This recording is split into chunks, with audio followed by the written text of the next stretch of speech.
이 새벽에 함께 은혜 받을 하나님의 말씀 느헤미야 5장 1절에서 5절 봉독합니다. 그때의 백성들이 그들의 아내와 함께 크게 부르짖어 그의 형제인 유다 사람들을 원망하는데, 어떤 사람은 말하기를 우리와 우리 자녀가 많으니 양식을 얻어먹고 살아야 하겠다 하고, 어떤 사람은 말하기를 우리가 밭과 포도원과 집이라도 저당 잡히고 이 흉년에 곡식을 얻자 하고, 어떤 사람은 말하기를 우리는 밭과 포도원으로 돈을 빚내서 왕에게 세금을 바쳤도다. 우리 육체도 우리 형제의 육체와 같고 우리 자녀도 그들의 자녀와 같거늘 이제 우리 자녀를 종으로 파는도다. 우리 딸들 중에 벌써 종된 자가 있고 우리의 밭과 포도원이 이미 남의 것이 되었으나 우리에게는 아무런 힘이 없도다 하더라. 아멘. 할렐루야. 오늘도 참으로 좋은 날입니다. 우리 모두 주님과 동행하는 은혜로운 하루 되시기를 축원합니다. 저를 따라하겠습니다. 오늘도 나와 우리 가정 우리에게 기적이 일어납니다. 오늘도 나와 우리 가정 우리에게 기적이 일어납니다. 아멘. 저는 본문 말씀을 통해 느헤미야 강의 12번째 백성들의 원성에 귀 기울인 느헤미야의 결단, 이런 제목으로 함께 은혜를 받고자 합니다. 느헤미야서는 무너진 예루살렘 성벽 재건이 얘기이지만 단순히 무너진 예루살렘 성벽 재건이 얘기만은 아닙니다. 느헤미야서는 무너진 이스라엘 백성들의 공동체를 다시 하나님의 말씀으로 세우는 눈물겨운 내용이 5장에 기록되어 있습니다. 오늘 본문 말씀 보면 느헤미야가 맞닥뜨리는 가장 큰 문제는 성 밖에 산발랏, 도비앗, 게센 사람, 이런 성 밖의 대적들만은 아니었습니다. 오히려 성 안에 이스라엘 백성들의 원성, 원망이 더 큰 문제였습니다. 우리가 지난 4장의 말씀을 보았던 것처럼 한 손에 칼을 들고 한 손에 망치를 들고 또 반은 경계를 쓰고 반은 일을 하고 또 자기 집에 돌아가지 않고 성 안에서 옷도 벗지 않고 일을 하였고, 물을 길르러 갈 때도 또 무기를 들고 물을 길르러 갔다. 그래서 하나님의 은혜 가운데 무너졌던 성벽이 지금 올라오고 있습니다. 성벽이 올라가고는 있었지만 가슴 아픈 것은 백성들의 고통과 원성은 크게 이루고 있었습니다. 특별히 가난한 백성들은 양식을 구하지 못했고, 또 이로 인해서 어떤 이들은 밭과 포도원과 집을 저당 잡혀야 했고, 또 왕에게 세금을 바치는데 또 자기 집과 자기 전답을 또 저당 잡혀서 세금을 내는 가슴 아픈 사연이 기록되어 있습니다. 집을 저당 잡힌다. 현대에서도 있을 수 있는 일이지요. 고리로 저당을 잡혔고, 가슴 아픈 것은 딸들을 종으로 보내야 했었고 아들도 종으로 보내야 했던 눈물겨운 일들이 나옵니다. 그런데 내 딸과 내 아들을 이방 사람에게 종으로 보냈으면 그런가 보다 하는데, 같은 동족 유다 사람들에게 자기 자녀를 딸을 종으로 보내고 돈을 얻어 쓰고 그런 일들이 본문에 나온 것입니다. 이 원성을 들은 느헤미야는 없는 사람은 그럴 수 있지 하고 뭉개버린 것이 아니라 그 백성들의 원성을 다 귀담아 듣습니다. 그는 이 백성들의 원성을 듣고 난 다음에 느헤미야는 분노가 이루 말할 수 없이 가득 찼습니다. 그리고 이 문제를 어떻게 해결할 건가 깊이 생각하고 행동합니다. 오늘 우리는 느헤미야의 결단을 통해 하나님께서 우리에게 주신 영적 교훈을 두 가지를 통해서 나눠보고자 합니다. 첫 번째로 느헤미야는 백성들의 원성을 외면하지 않고 겸손한 마음으로 들었습니다. 자, 느헤미야가 누구죠? 총독입니다. 총독이면 총독 관저에서 그냥 그래도 유다 사람의 고관들과 함께 음식을 먹고 성 안에 있으면 되잖아요. 그런데 느헤미야는 길을 열어서 지금 백성들의 원성을 짓밟지 않고 아주 겸손하게 경청하는 것을 볼 수 있습니다. 6절 보십시다. 느헤미야 5장 6절입니다. 내가 백성의 부르짖음과 이런 말을 듣고 크게 뭐 했다고요? 노하였으나. 그러면 지금 백성들의 그 부르짖음과 백성들의 원성의 내용이 어디에 있죠? 바로 1절과 5절 사이에 기록되어 있습니다.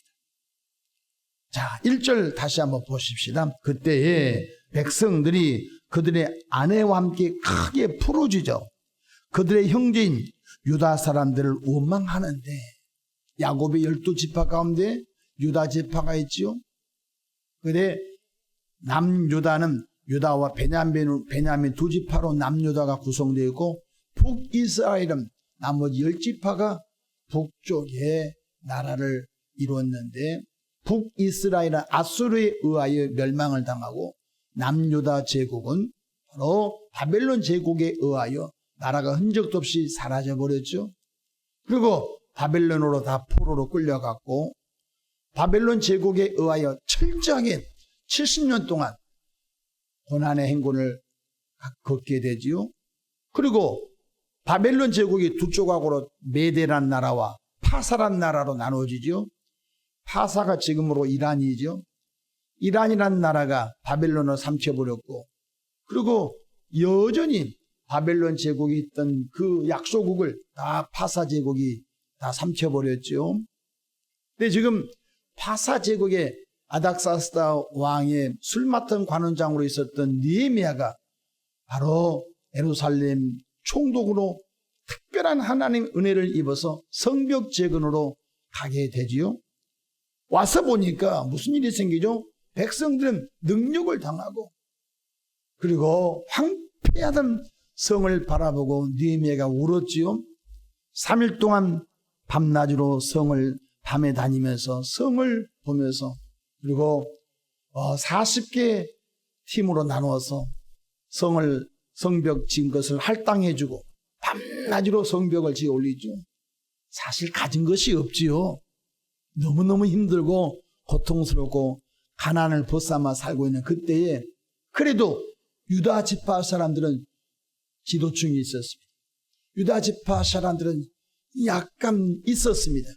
근데 그 성벽을 짓는 일에 자기 것을 풀어놓은 것이 아니라 바로 고리로 자기 집과 자기 밭과 포도원을 저당 잡혀서 고리로 돈놀이를 했던 것을 유다 사람들인 것입니다. 유다 지파 사람들인 것입니다. 그것을 지금 1절에 원망하고, 1절 보십시다. 그때 백성들이 그들의 아내와 함께 크게 부르짖어 그들의 형제인 유다 사람들을 원망하는데, 무슨 원망이 있었죠? 2절, 어떤 사람은 말하기를 우리와 우리 자녀가 많으니 양식을 얻어먹고 살아야 하겠다 하고, 어떤 사람은 말하기를 우리가 밭과 포도원과 집이라도 저당 잡히고 이 흉년에 곡식을 얻자 하고, 어떤 사람은 말하기를 우리는 밭과 포도원으로 돈을 빚내서 왕에게 세금을 바쳤도다. 5절, 우리 육체도 우리 형제와 육체와 같고 우리 자녀도 그들의 자녀와 같거늘 이제 우리 자녀를 종으로 파는도다. 우리 딸 중에 벌써 종된 자가 있고 우리 밭과 포도원이 남의 것이 되었으나 우리에게는 아무런 힘이 없도다. 느헤미야는 이 단순한 이 소리를 들은 것이 아니라 백성들의 찢어지는 고통의 소리를 들었던 것입니다. 백성들의 원성은 단순한 불평이 아니었습니다. 생존이었습니다. 억울함의 탄식이었고 이스라엘 공동체의 깊은 상처의 영혼의 울음이었습니다. 느헤미야는 총독이었고 지도자였습니다. 지도자는 큰 일만 보면 안 된 것입니다. 지도자는 민초들의 작은 소리도 신음하는 소리도 들을 줄 알아야 되는 것입니다. 성벽을 세우는 것도 중요하지만 성 안에 울고 있는 백성들의 그 소리도 들을 수 있는 그 자질이 지도자가 가져야 할 품성이라는 것입니다. 하나님은 언제나 약자들의 부르짖음을 무시하지 않습니다. 하나님은 고아와 과부의 하나님이라고 당신을 소개하고 있습니다. 이스라엘이 애굽에서 신음할 때 하나님은 이스라엘 백성들의 신음소리를 들으시고 모세를 보내어 그들을 구원해 주셨습니다. 느헤미야도 하나님의 마음으로 백성들의 소리를 겸손하게 들었습니다. 그런 일이 있었어요. 그랬었군요. 딸들을 종으로 팔았군요. 먹고 살려고 그런 일이 있었군요. 우리들도 우리 주변에 약한 사람들의 탄식과 원성을 결코 무시해서는 안 되는 것입니다. 잠언서 21장 13절에 이런 말씀이 있습니다. 귀를 막아 가난한 자의 부르짖는 소리를 듣지 아니하면 자기가 부르짖을 때에도 들을 자가 없으리라. 우리가 보이는 사람들의 가난한 사람들의 원성 탄식을 개무시하면은 하나님도 우리 기도를 듣지 아니한다는 것입니다. 그래서 인간으로 태어난 나와 여러분들 때로는 없을 수도 있고 때로는 많이 가질 수도 있는데 그때 많이 가졌을 때에 없는 사람들의 그 원성 부르짖는 소리를 무시하지 않기를 주의 이름으로 축복합니다. 그래서 로마서 12장 15절에 이런 말씀이 있습니다. 즐거워하는 자들과 함께 즐거워하고 우는 자들과 함께 울라 말씀하셨습니다. 두 번째로 느헤미야는 감정에 머물지 않고 죄를 책망하며 정의를 세웁니다. 7절 보십시다. 시작. 깊이 생각하고 귀족들과 민장들을 꾸짖어 그들에게 이르기를 너희가 각기 형제에게 높은 이자를 취하는도다 하고 대회를 열고 그들을 쳐서 이렇게 말합니다. 그래서 두 단어가 중요합니다. 대회를 열었다. 대회가 뭐죠? 큰 백성들을 불러 모아놓고 큰 회의를 했다는 것입니다. 백성들의 그 민초들의 그 원성을 다 적었습니다. 적고 난 다음에 유다 지파 사람들이 같은 동족인데 높은 고리 대업을 했다면서 일일이 백성들의 소리를 다 전해줍니다. 그리고 부유한 유다 백성들의 지도층을 향하여 엄히 쳤습니다. 쳤다는 말이 무슨 뜻이죠? 꾸짖고 또 그 이후에 오늘 말씀을 길어서 준비를 내일 하려고 하는데요. 하나님의 말씀을 두고 서약하게 합니다. 다시는 고리 대업을 하지 않기로 하나님 앞에 맹세시킨 것입니다. 그래서 그들을 법제화시켜버린 것입니다. 그래서 이스라엘 백성들이 그 내부에 무너졌던 그 가슴 아픈 그것을 다 총독 느헤미야는 하나님의 심정으로 정리해 버립니다. 느헤미야는 화를 냈지만 감정적으로 폭발하지 않습니다. 그는 먼저 중심에 깊이 생각하고 이 문제를 어떻게 해결할까 기도하고 깊이 숙고하고 그리고 분별한 뒤에 문제 핵심을 정확히 찔렀습니다. 그것은 가난한 백성들의 문제가 아니라 형제를 착취한 유다 지파 지도층의 문제였던 것입니다. 지금 노예로 갔던 그 사람들이 겨우 몇 명이 왔는데 그 가슴 아픈 그 사람들을 쥐어짜서 먹고 사는 유다 지도층을 향하여 엄히 나무란 것입니다. 느헤미야는 그들을 공개적으로 지적합니다. 이렇게 지적합니다. 너희가 각기 형제에게 높은 이자를 취하는도다. 그는 백성들을 불러서 큰 회의를 열고 공동체 앞에서 엄히 이것을 지적하고 꾸짖고 바로잡아 줍니다. 나라를 경영하는 대통령도 우리가 때로는 사채, 고리 이렇게 사금융권을 이용한 상상할 수 없는 고리 대업을 하는 그런 인간들이 있습니다. 그래서 나라의 법이 20% 이상 이자를 받지 못하게 법제화시켜 놨습니다. 그리고 야밤에 그 집에 가서 협박하지 못하게 법제화시켜 놨습니다. 아마 예나 지금이나 돈을 빌려 쓴 사람들은 가슴 아플 것입니다. 그래서 하나님의 사람 느헤미야 총독은 백성들의 원성을 다 듣고 백성들을 한자리에 다 불러다 놓고 난 다음에 다시는 고리 대보한 사람은 이스라엘에서 끊어지리라, 이렇게 엄히 말하게 됩니다. 사랑하는 성도 여러분, 복음은 단지 개인의 마음을 위로만 하는 것이 아닙니다. 복음이 무엇이죠? 기쁜 소식이죠. 구조적으로 잘못된 것을 뜯어 고친 것도 복음의 능력인 줄로 믿으시기 바랍니다. 복음이 뭐예요? 기쁜 소식인데, 여러분 가끔 어려워서 돈을 빌려 쓰려고 하는데 100만 원 빌렸었는데 이를 200만 원 이자를 갚으라면 되겠습니까? 100만 원 빌렸었는데 1000만 원 이자를 갚으라면 되겠습니까? 이것은 지옥이지요. 그래서 이 한국 땅에 하나님의 심정으로 복음의 말씀으로 충만한 이들이 많이 정부 요직에 들어가서 성경적 가르침이 이 땅에 충만하기를 주의 이름으로 축원합니다. 할렐루야. 그것만이 사는 길인 것입니다. 사회 지도층과 대통령과 사회 지도층 모든 사람들이 복음으로 살아야 될 것입니다. 복음은 베푸는 것입니다. 복음은 가슴 아픈 사람들의 눈물을 닦아주는 것입니다. 그래서 하나님의 사람 느헤미야가 총종을 받고 있는 것을 우리가 알아야 할 줄로 믿습니다. 말씀을 마치고자 합니다.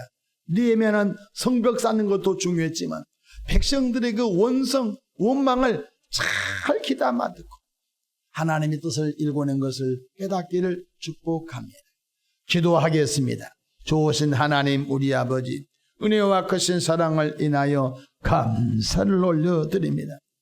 하나님께서 이 시대에 느헤미야 총독 같은 사람들을 보내주시옵소서. 아버지 하나님, 대통령과 또 위정자와 또 지자체 단체장들, 느헤미야 같은 심정으로 아버지 국민들을 돌볼 수 있는 지도자들을 세워주시옵소서. 하나님 아버지, 가진 자들이 갖지 못한 자들 지어 밟는 세상이 아니라 가진 자들이 나눔과 베품을 통하여 온 국민들이 같이 공존하며 같이 행복하게 살아가는 대한민국 되도록 축복해 주시옵소서. 우리 구주 예수님의 이름으로 기도하옵나이다. 아멘.